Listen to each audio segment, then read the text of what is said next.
If you've been following us for a little while now, you know that we've been creating fitness content together for the last 8 years. What you might not know is we've been playing flag football together for the last 18 years, and now it's coming to the Olympics.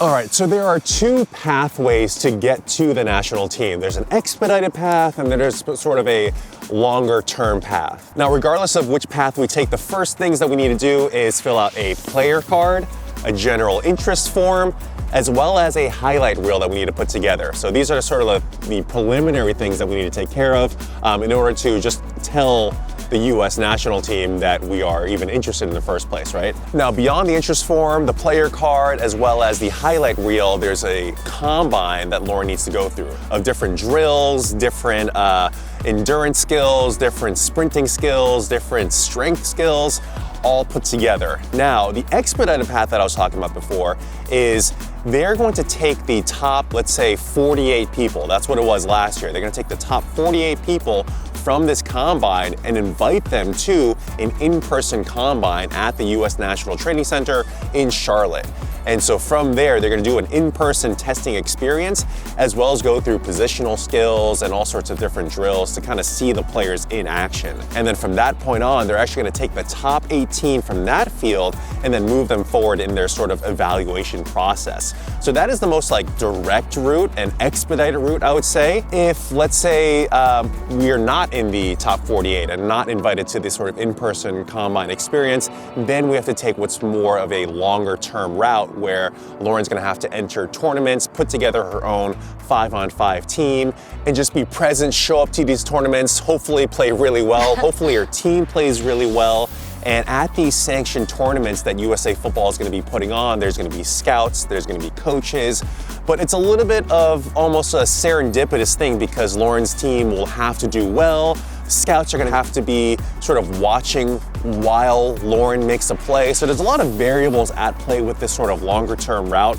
So we're gonna take a lot of stock into the combine. So hopefully get on Team USA's radar to begin with. And then also do the sort of the tournaments and stuff like that. But those are the two different routes that we're really trying to hone in on. And the combine opened up, I think, a couple weeks ago and goes until December 4th, I believe. So that's why we're out here in the freezing cold because we live in New England. It's November right now. We're trying to get this done. We're trying to train and trying to make sure that I can do the best, put together the best combine that I can.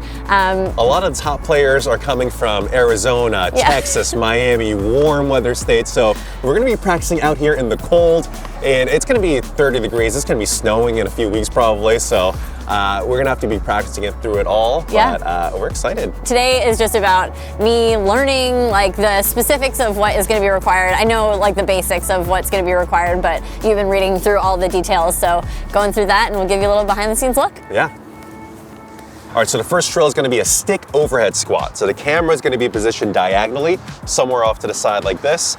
And you are gonna imagine that you have a stick in your hands right now. And basically you wanna get the stick at around waist height, like hip height kind of thing. And you're gonna lock your arms out, just like a snatch grip basically. You're gonna bring your arms up overhead. And then from there, you're gonna squat down as low as you comfortably can. And then you're gonna pop back up. The rules say that all the feet need to be are hip to shoulder width apart and your feet flat on the ground. So it doesn't say anything about being perfectly straight or whatnot. So that's easier you can have a little bit of a toe out, it seems like. Yeah, that looks great. All right, so drill number 2 is going to be max push-ups. So the camera is going to be positioned to your right, and they're going to be filming like from a profile angle. The athlete's going to start in the prone position with their stomach on the ground, feet together, and hands out to the sides, actually. And then from there, the athlete begins by positioning the hands approximately shoulder width apart in line with the shoulder. Then the athlete pushes themselves off the ground, ensuring the torso and the hips rise off the ground at the same rate. The knees need to be extended the whole time, and then you're gonna lower yourself back down. And then once you're back down, you actually bring your hands back out to the sides. So it's like a hand release push-up. Okay. And then you bring it back in, and then you go. Okay. The time limit is 60 seconds. So as many as you can do or up until 60 seconds? Exactly, yeah. Okay. So I think you can kind of rest while in this sort of tall plank position, but you can't just like can't put your knees come down here and shake it out. Oh, okay. All right, third drill is going to be max sit-ups. Max sit-ups within a minute, and the camera is going to be positioned directly to the side of the athlete, just like it was last time. So the athlete's going to start laying down on their back with their knees bent and feet positioned flat on the ground. The ankles should be anchored by a partner, so I'll probably be holding your legs, or underneath an object like dumbbells or something like that. So as the feet don't leave the ground during the test, the hands should be placed behind the athlete's head, fingers interlocked, elbows pointing forward. The athlete should then sit up while keeping her hands behind the head and feet flat on the ground. The repetition is complete when the elbows touch the top of the thigh near the knee or the knee itself. So you have to go full range of motion, which again, we love. On the way down, this is interesting. On the way down, the athlete's butt or hips should not leave the ground. Why would that happen? You know, actually, I guess if you're going really fast, you might kind of be like all sloppy. The athlete continues performing sit-ups in a continuous pace until they can no longer perform another repetition or form begins to break down. The athlete may not take a break until the test is completed. Woo. Okay. Okay. Record the total number of sit-ups. You want to just show one? Yeah. Right here. Boom. Oh, easy. Oh my God, your butt is lifting off the ground. It's not. Okay. We don't do a ton of sit-ups, to be honest. Like for core exercises, we do more like anti-rotation, anti-extension. Like we don't do a ton of crunches and sit-ups, so I should work on that a little bit, but I feel pretty good about it. But again, I do like the fact that you are anchored and the fact that it's full range of motion every single time, which is, it keeps it uniform and keeps it good. All right, the fourth drill is gonna be a little bit more athletic now. It's gonna be a standing broad jump. All right, so Lauren's going to be lining up over there with your feet hip to shoulder width apart. The athlete will perform a broad jump by rapidly performing a half squat down and then jumping, throwing the arms and torso. That's what it says, throwing the arms and torso up and out at a 45-degree angle. The athlete must land the broad jump without falling backwards. However, the athlete may fall forward, brace, and walk themselves back up to a standing position. So we're actually gonna have to bring a tape measure in here. So you can fall forward with your hands, but you can't like step, like you have to land it with 2 feet. Okay. Land, okay. Get your hand on the floor and then sort of walk yourself back up. Okay. If you land feet parallel, we're gonna record the distance from your heel. If you land in a staggered stance, whatever heel is back furthest, that's where it's gonna be measured. I did long jump in high school, so I know the rules. Similar. This combine is built for you. Although I get a run, I don't like not having a running start, so I gotta work on that. But So yeah, we'll have to bring a tape measure and basically measure this all out, but let's just try it out. Okay, this is unwarmed up. Unwarmed up. Unwarmed up, all right. So you can do that. Yep. And then we measure from this slightly back staggered, heel. so right there. All right, so the fifth drill is going to be a 5-10-5 shuttle run. So you're gonna be starting in the middle of one of these lines. We're gonna be running 5 yards that way, running 10 yards back this way, and then sprinting and finishing it out past this line. So as soon as you cross this line, your hips cross this line, that's when the timer ends. Okay. All right, now there are some nuances though. You need to start off in a 3-point stance with your hand on the line. So feet are parallel like that, hand on the ground, and it's on the line, right? Now the hand on the ground signifies the direction in which the athlete will be performing the repetition. So for this example, the athlete performing the rep to the right, which you are, your right hand will start on the ground. Okay. The athlete will turn and sprint to cone B, 5 yards away, decelerate and touch the line with your right hand. Your right foot or leg should just barely cross that same line. Yeah. Now the key is your left hand can't brace and touch the floor at all. Okay. And then you're gonna turn and sprint to cone C, or line C in this instance. Same thing again. This time your left hand touches, your left foot is slightly outside that line, but your right hand is not bracing. And then you accelerate, come back to the start, and run through that last cone. Okay. It's definitely a drill that requires a lot of acceleration, a lot of deep angles. Yeah. So we're gonna have to work on, just those deep hip positions and make sure that you're comfortable going back and forth. Oh, you're a pro. Easy peasy. And I'm cold. All right, 2 more drills left. The 6th drill is raw speed, 20-yard dash, Lauren's My specialty. favorite.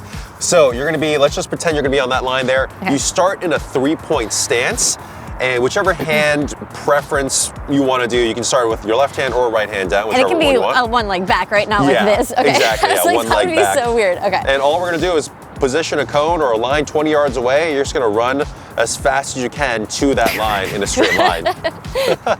Now it says attempting to be in a forward lean with the entire time to continue accelerating. Oh, so they want to see like raw acceleration, which is less of your forte. Yeah. Lauren actually prefers to be more upright and reach top speed as quickly as possible, which you do like within a few strides really.